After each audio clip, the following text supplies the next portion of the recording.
오늘도 하나님과 함께 하시는 여러분의 복된 삶 되시기를 기도합니다. 자, 여러분들이 크리스찬이건 또 비크리스찬이건 간에 금연을 하시고자 결심하셨다면은 또 저와 같이 이런 금연 프로그램에 적극적으로 동참해 주시고, 그리고 잘 따라만 주셔도 금연에 충분히 성공하실 수 있습니다. 자, 우리나라 성인 흡연 인구는 이제 남녀, 성별, 연령별 차이가 있지만은 약한 작년 또 재작년 기준으로서 약한 17%, 거의 한 18%에 가깝죠. 남자는 30%에 가깝습니다. 그래서 성인 10명 중에 3명 정도는 이제 흡연하시는 분이라 볼 수가 있고요. 여자는 5%, 그러니까 100명 중에 5명 정도, 그렇게 보실 수가 있죠. 10명 중에 뭐 1명 있을까 말까 하지만은 그래도 100명 중에는 5명 정도는 있다라고 볼 수가 있죠. 그리고 실제 24년 이런 기준으로는 일반 담배, 전자담배 다 포함을 해서 전체 흡연율이 22.6%로 오히려 증가를 했다고 합니다. 그러니까 전자담배가 좀 더 흡연율을 더 높이게 됐던 부분들이죠. 그 남성 흡연율은 지금 현재 OECD 중에서는 가장 최상위권이라고 되어져 있고요.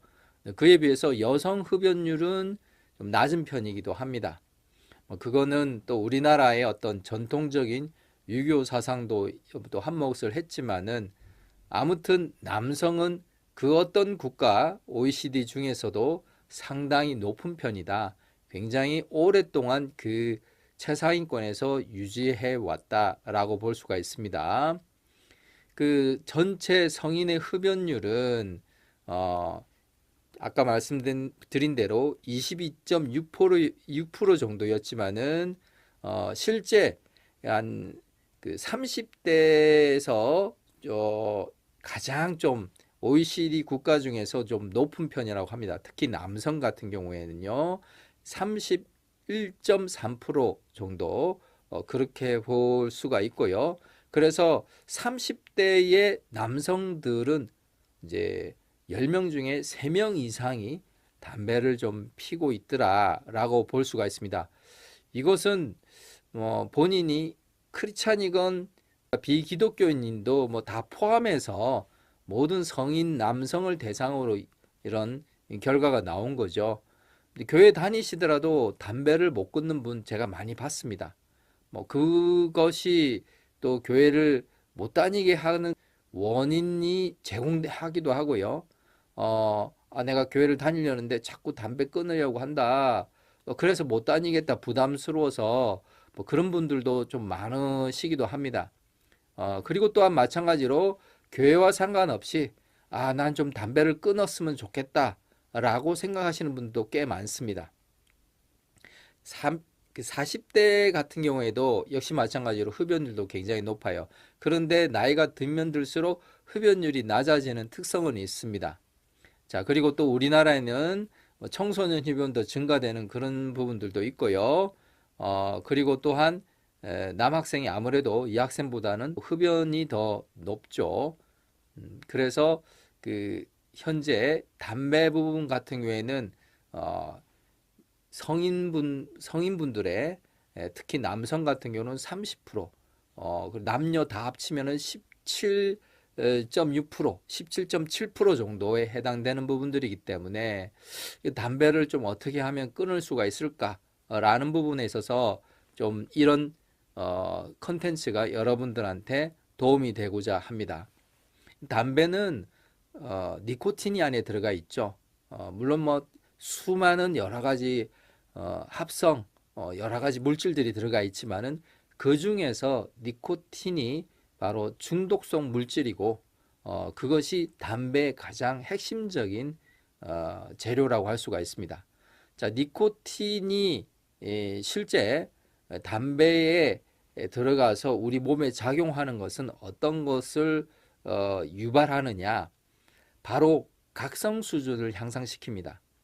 담배 피우시는 분들 대부분 보면은 좀 생각이 잘 안 나서 좀 집중력을 위해서 담배를 핀다. 그런 이야기를 하시거든요. 특히 어, 줄담배 피우시는 분들, 글 쓰는 작가분들, 뭐 이런 분들, 뭔가 창작 활동하시는 분들 보면은 거의 다 담배에 거의 뭐 중독 수준에 좀 가깝죠. 줄담배를 거의 피시는 그런 경향이 있습니다. 자, 본인 스스로가 니코틴에 어찌 보면 중독되었기 때문에 그 니코틴이 몸에 들어오면은 각성을 일으키는 효과는 있습니다. 그래서 그 각성 상태를 유지하기 위해서 계속해서 담배를 피게 되는 그런 부분들이 있죠. 그리고 그 기분을 좀 완화시키는 그런 역할을 가지고 있어요. 그러다 보니까 담배를 피면 좀 차분해지고 긴장도 좀 완화되고 기분도 좋아지고 그런 어떤 효과가 또 있기 때문에 계속해서 담배를 피게 되는 그런 부분들이 나타나게 되는 거죠. 그러나 니코틴은 명백히 중독성 물질이고 과사용하게 되면은 굉장히 부작용이 많이 나타납니다. 실제로 이것을 그 어느 우리가 몸에 그 중독 수준을 넘어서 치사량까지 우리 몸에 아주 작은 뭐 1g 정도만 투입하더라도 우리 목숨이 왔다 갔다 할 수 있는 그런 독성 물질이라고 할 수가 있습니다. 과량 사용하게 되면은 메스꺼움이나 무력감, 두통, 빈맥, 고혈압 또는 주의집중 장애나 또 수면 곤란이나 호흡 곤란 등을 일으킵니다. 자, 담배 부분들이 이렇게 우리가 계속 사용하게 되는 담배 피우시는 흡연자들이 계속 하게 되는 이유들이 각성과 기분을 좀 전환시키는 그런 효과 때문에 하긴 하지만은 실질적으로는 얻는 것보다는 잃는 것이 굉장히 많은 부분들이 담배이기도 합니다. 자, 일단은 담배는 계속해서 피우게끔 만들기 때문에 그리고 또 양이 점점 늘어나요. 그런 부분이 있기 때문에 그것을 담배 사용 장애라고도 합니다. 그리고 또한 이런 담배 사용 장애, 또 중독, 담배 중독, 크게는 이제 담배에 대한 니코틴 중독이라고 하죠. 자, 이런 부분들은 내성이 생기게끔 만들고 금단 증상이 발생되게끔 만듭니다. 담배 사용 장애가 그런 내성과 금단 증상을 발생하게 된다. 자, 그러니까 끊으려면 어떻게 됩니까? 당연히 불쾌감이 생기는 거죠. 그리고 또한 우울한 기분이 듭니다. 담배를 끊게 되면은 기분이 울적해지고 가라앉고 그리고 또 스트레스가 많이 생겨요. 그렇게 호소하는 분들도 꽤 많았습니다. 그 한 2, 3일 정도 그런 어떤 그 금단 증상이 나타날 수가 있기 때문에 그런 분들은 또 불안해 하기도 하죠. 이걸 내가 견딜 수 있을까? 또 예민해지기도 하고요. 뭐 짜증도 자주 내기도 합니다. 그러니까 본인이 중간에 포기하는 그런 부분들이 많습니다. 그래서 담배는 이 중독 물질이고 또 질환이기 때문에 반드시 금단 증상이 나타나는데 그 부분이 또한 우리 몸에 작용하기 때문에 금단 증상이 무서워서 담배를 쉽게 끊지 못하는 그런 부분들도 있습니다. 그래서 담배를 끊는 것이 정말 힘들게 만들기도 하죠. 또 어떤 분들은 집중력을 계속 유지하기 위해서 담배를 피우는 분도 있는데 당연히 담배를 끊게 되면은 집중력이 좀 떨어지겠죠.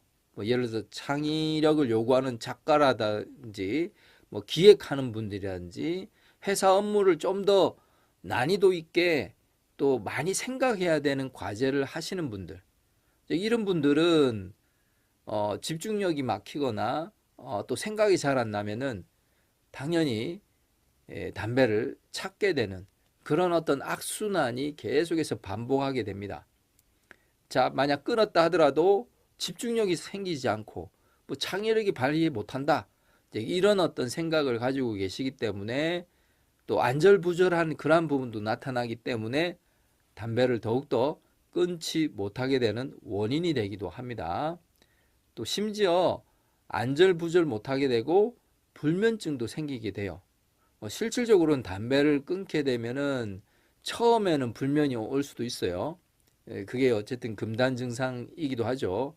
그렇지만 그 시기가 지나면은 편안하게 또 잠을 잘 수가 있는데 그 이제 며칠의 그 금단 증상이 나타나는 그 시기가 그분들한테 매우 괴롭게 느껴지는 거죠. 자, 그리고 또한 심장 박동수도 막 증가합니다. 담배를 끊게 되면은. 또 식욕도 증가돼서 막 이렇게 살이 찌는 것 같은 느낌.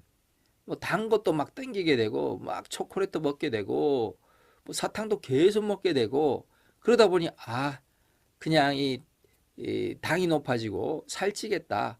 다시 담배 피자. 이것도 역시 마찬가지로 금단 증상입니다. 체중이 증가되니까 이런 걸 보고 또 금연하시는 분들이 이제 그 금연하는 것을 중단하는 경우가 많거든요. 자, 이것이 바로 또 담배의 대표적인 금단 증상이라고 할 수가 있습니다.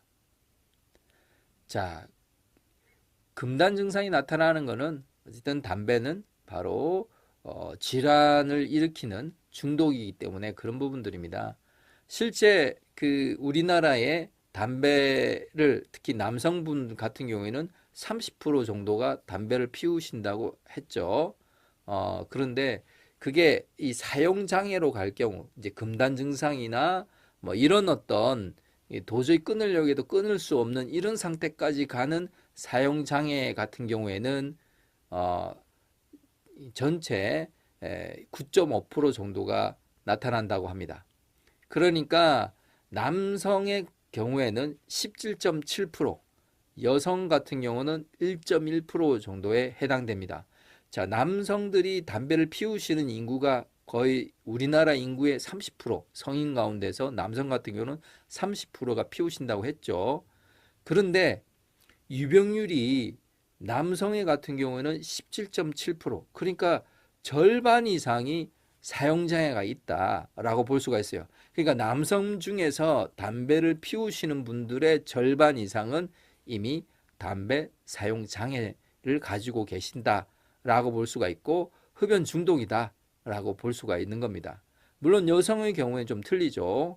5% 정도가 담배를 피우시는 여성 인구라고 본다면은 그 중에서 1% 정도만 담배 사용 장애라고 할 수가 있으니까 여성 중에 담배를 피우시는 5명 중에서 1명 정도만 좀 심각한 중독 현상을 보이는 부분들이고 나머지 4명 분들은 잘만 하면은 본인의 동기가 좀 높으시면은 또 끊을 수도 있다라는 부분들이라고 볼 수가 있는 거죠. 남성도요, 물론 반 이상이 사용 장애지만은 그래도 절반 채 못 미치지만은 그래도 약 한 40% 정도는 흡연 인구, 남성 흡연 인구의 40% 정도는 사용 장애 수준까지는 아닐 수도 있습니다. 이제 그런 부분들이 있기 때문에 조금만 동기가 강화되고 한다면은 충분히 끊으실 수가 있어요. 물론 심하게 중독된 분도 또 이런 프로그램들을 같이 하다 보면은 반드시 끊게 되는 날이 오실 거라고 저는 그렇게 생각합니다. 자, 아무튼 장기간의 흡연은 뭐 질병을 일으키죠. 그것은 뭐 언론 보도에서 많이 다루었습니다. 뭐 대표적인 거는 우리나라 10대 사망률 암을 일으키는 것 중에서 폐암이죠. 이제 폐암 같은 경우에는 한번 발생하고 그리고 또 폐에 어떤 문제가 생기면은 거의 사망하는 이제 그런 부분들이 있습니다. 그래서 폐암 같은 경우는 좀 무서운 부분이죠. 그리고 또한 후두암, 그리고 또한 심장 혈관 장애 등 흡연으로 인한 그 신체적 질병들은 굉장히 많은 분야에 영향을 미칩니다. 그리고 또한 그 과도한 장기 흡연자는 비흡연자에 비해선 2배 이상 사망률이 높더라. 가만히 있어도 평균 연령이 80대 이상, 우리나라 평균 연령이 그런 부분들인데, 이제 과도한 장기 흡연자는 그 나이까지 살기 좀 힘든다는 그런 부분들이죠. 그래서 어떤 분들은 그 나이까지 살면 뭐해 이렇게 하는데, 하필이면은 질병에 걸릴 확률들이 비흡연자보다 높기 때문에 나중에 노후에 대해서 각종 암이나 각종 어떤 장애, 뭐 혈관 장애든 뭐든 이런 어떤 질병으로 고생하다가 그동안 모았던 돈이나 뭐 재산들을 많이 허비하면서 이렇게 안타깝게 비교적 다른 사람들의 어떤 평균 연령보다 좀 더 낮은 나이에 사망하는 경우가 굉장히 많습니다.